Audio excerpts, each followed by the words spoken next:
Good morning students. आज हम लोग lesson number 1 real number start कर रहे हैं। रियल नंबर क्या होते हैं, सब सिंपल सी डेफिनेशंस हैं। 9th में आप लोगों ने सारी डेफिनेशन की थी, राइट ना।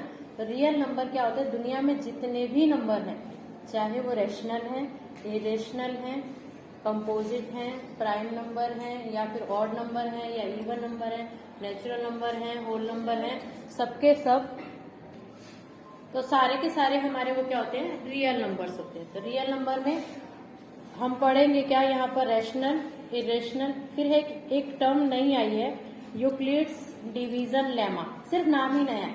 यानी HCF LCM आप लोग शायद 5th में पढ़ना सीखे होंगे, राइट। तो बस उसका नाम चेंज कर दिया है, यूक्लिड्स एल्गोरिथम मेथड। तो यहाँ पर एक यूक्लिड्स डिवीजन लेमा है, तो उस डिवीजन लेमा के हिसाब से हमारे पास एक फॉर्मूला था, क्या था बताओ। एक ऐसा फॉर्मूला था, dividend equals to divisor into quotient plus reminder. उसी को इसने इस फॉर्म में लिख दिया, A is the dividend, B is the divisor, Q is the quotient and R is the reminder. ये हमारी जो कॉन्सेप्ट है, जिसमें जो R की वैल्यू है वो 0 से तो बड़ी होगी, या तो 0 आएगा, रिमाइंडर क्या आ सकता है, 0 आ सकता है, 0 से बड़ा हो सकता है, लेकिन जिससे हम डिवाइड कर रहे हैं उससे हमेशा क्या होगा, छोटा होगा। काफी बार 1 मार्क के क्वेश्चन में ये सिर्फ सिंबल पूछ लेते हैं, MCQ पूछ लेते हैं कुछ भी, तो सिर्फ MCQ में ये आपका यूक्लिड्स डिवीजन लेमा है।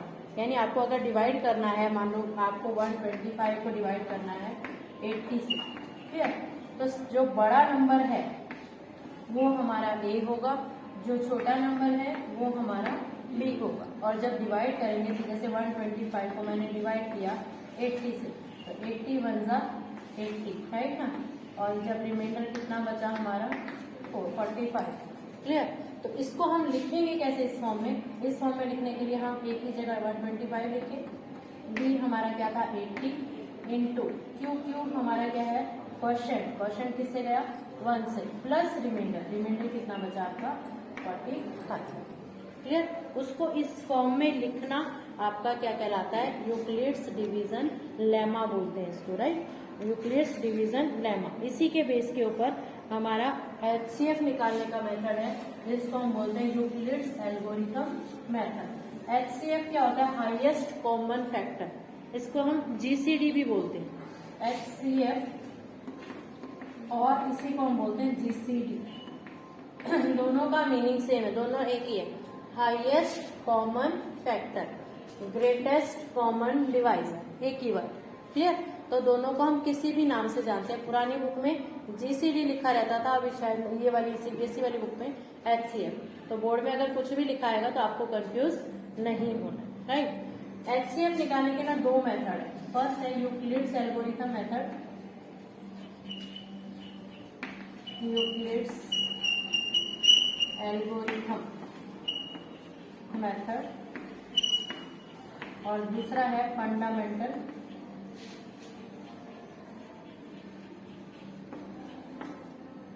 Theorem method, right. Fundamental method ही बोलते हैं, सिंपल, क्लियर।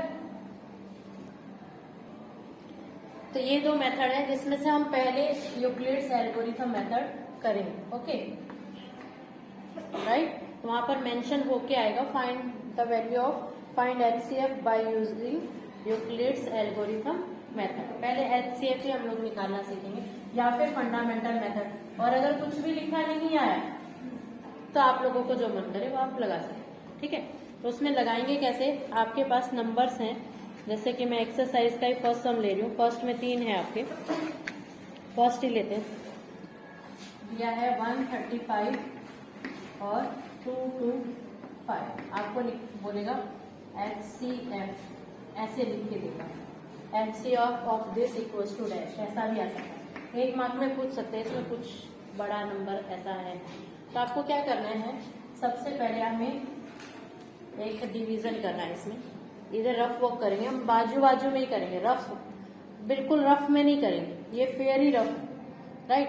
यहाँ लिखेंगे A equals to BQ plus R, value डालेंगे, डिवाइड करके देखेंगे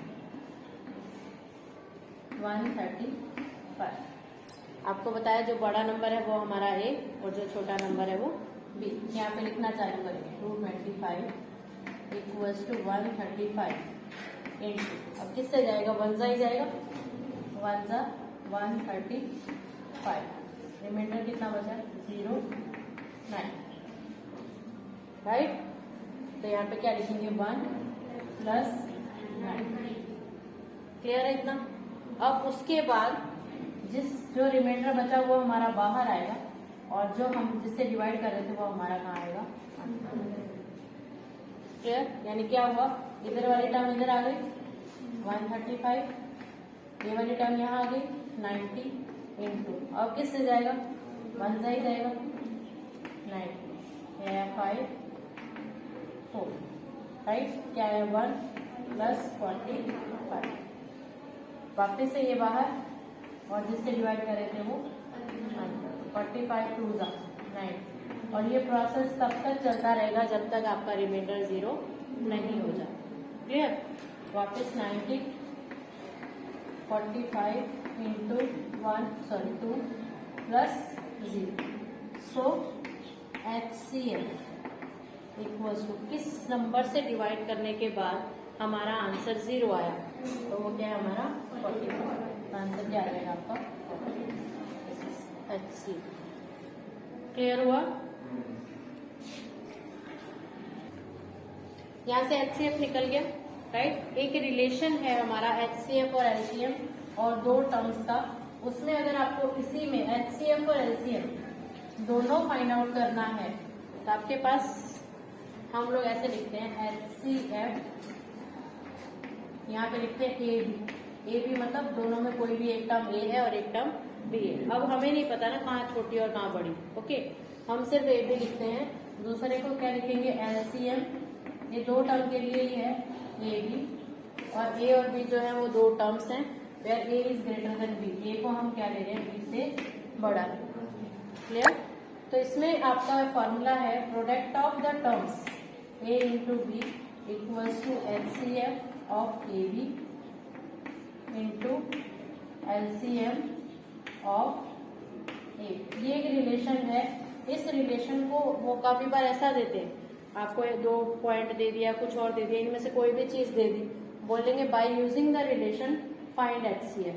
जैसे अभी मान लो मैं ही बोलूं कि आपको A और B दिया है, उसका HCF 45 है, मानो यहाँ पे दिया HCF of AB equals to 45, so by using the relation find LCM, ऐसा बोल दी, क्लियर। तो ऐसा बोलने के बाद आपको ये रिलेशन 1 मार्क 2 मार्क में आएगा, तो आपको ये रिलेशन लिखना है कि आपको पता है ये रिलेशन। A की वैल्यू हमारी 225 है, B की वैल्यू 135 है, HCF उसने गिवन ही है हमारे पास, इनटू हमें क्या निकालना है LCM ऑफ AB आपको फाइंड आउट करना, राइट। तो ये मल्टीप्लाई है, इधर आके क्या होगा divide, then 225 into 135 divide by 45 equals to आएगा हमारा LCM ऑफ A की वैल्यू 225 और B की वैल्यू 135, क्लियर है।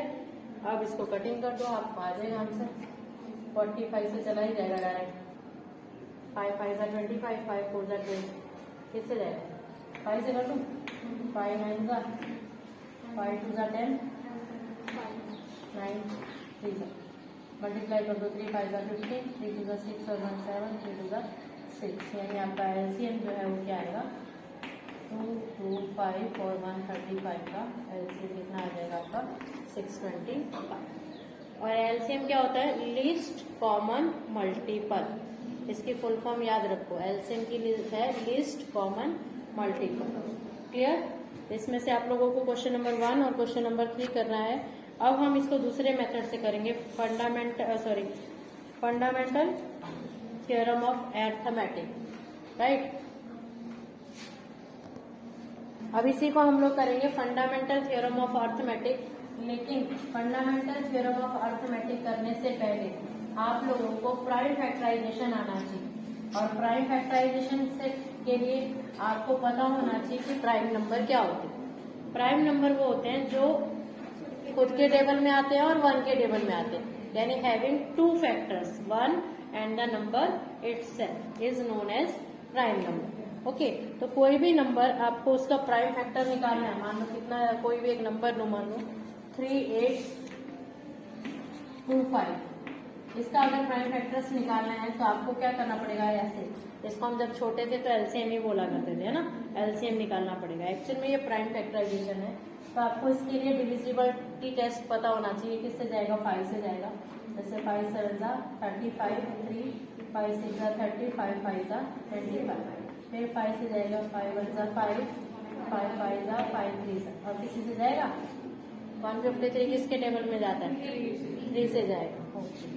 3 5 जा 15, 3 1 जा 3, फिर से जाएगा 3 से, 3 1 जा 3, 3 7 जा 21, फिर किससे जाएगा 17 से, क्या आ गया 1, राइट।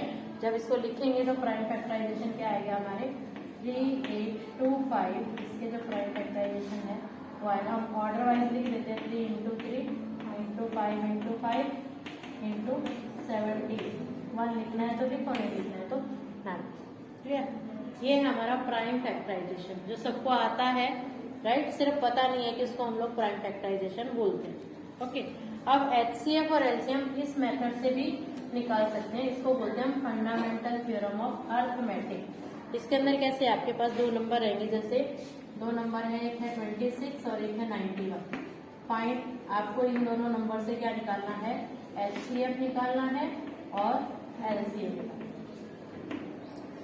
क्लियर, तो सबसे पहले फैक्टराइज करेंगे, 26 को फैक्टराइज करो, 2 13 का 13 1 जा, फिर 91 को भी फैक्टराइज करो,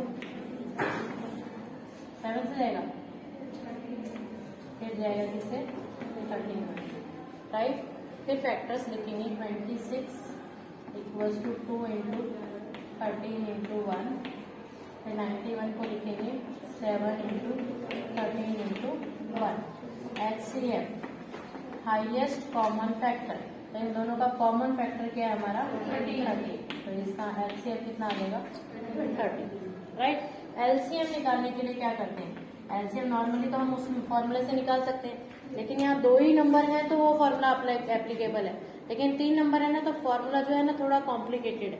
तो ऐसी कंडीशन में हम लोग क्या करते हैं, सबसे पहले नंबर चूज करते हैं कि इसमें कितने नंबर आए हैं, कौन कौन सी डिजिट्स आई, एक 2 आई है, एक 7 आई है और एक 13 है। क्लियर, यहाँ तो एक एक बार ही है सब, यहाँ मैक्सिमम 2 दोनों में कितनी बार रिपीट हुआ है, 1 टाइम, 7 कितनी बार रिपीट हुआ है, 1 टाइम, 13 कितनी बार रिपीट हुआ है, 1 टाइम। तो जो मैक्सिमम टाइम रिपीट होता है वो हमारा एलसीएम है। अभी बताती हूँ कैसे, अभी तो ये आंसर आ जाएगा, इसको मल्टीप्लाई करेंगे तो हमारा एलसीएम आ जाएगा। क्लियर, लेकिन अगर ऐसा हो, कोई ऐसा नंबर हो, सपोज करो, मैं एक एग्जांपल लेके बताती हूँ, कोई भी एक नंबर है, मैं जिससे सिर्फ फैक्टर लिखती हूँ, 2 × 2 × 3 × 5 × 1, फिर दूसरे वाले क्या है 2 × 2 × 2 × 3 × 5, फिर है 2 × 3 × 3 × 5 × 5, ऐसे नंबर, राइट।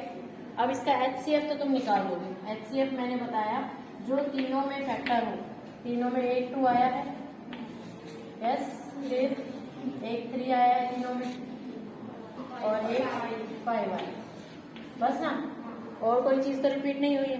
ओके, तो इसका एचसीएफ तो आ गया 2 × 3 × 5, जो भी आएगा वो लिखेंगे। लेकिन एलसीएम निकालने के लिए इसमें 3 ही डिजिट आएंगे, 2 3 और 5। 2 को पहले बात करें, 2 यहाँ पर कितनी बार रिपीट हुआ है, 2 टाइम्स, यहाँ पे कितनी बार रिपीट हुआ है, यहाँ पे कितनी बार है, तो मैक्सिमम कितनी बार हुआ, 3 टाइम्स। मैक्सिमम मतलब ज्यादा से ज्यादा कितनी बार आया है, 3 टाइम्स। यहाँ पर एलसीएम निकालते टाइम उसको क्या लिखेंगे, 3 टाइम्स। क्लियर, मैक्सिमम वाला ही लिखना है, याद रखना, हाईएस्ट पावर वाला ही लिखना है। फिर 3 देखेंगे, 3 यहाँ पर कितनी बार आया, 1 बार, यहाँ भी 1 बार, लेकिन यहाँ कितनी बार आया, तो कितनी बार लिखना पड़ेगा अपने को, 2, राइट। फिर वापस तीसरा नंबर देखेंगे 5, यहाँ भी 1, यहाँ भी 1, और लेकिन यहाँ पर 2 टाइम, तो यहाँ पर आएगा वो 2 टाइम, तो यहाँ पर क्या आ जाएगा, इनको मल्टीप्लाई करेंगे तो आपका एलसीएम। यानी एलसीएम निकालने के लिए जो सब में से हाईएस्ट पावर होगी वही लिखी जाएगी, लिस्ट पावर वाले नंबर नहीं लिखे जाएंगे। क्लियर हुआ? क्योंकि बहुत सारे आएंगे ना, बट सबको तो लिख नहीं सकते हम लोग। ओके, तो ये हमारा क्या है, एलसीएम। क्लियर हो गया? एक्सरसाइज 1.2 में सब यही मेथड से करेंगे आप लोग सारे सम्स। ओके, 1.1 में 1 3 बस 2 ही करेंगे, और एक्सरसाइज 1.2 में सब कर लेंगे। ओके, कल हम लोग करेंगे इरेशनल नंबर्स के बारे में। अभी इतना है। Thank you.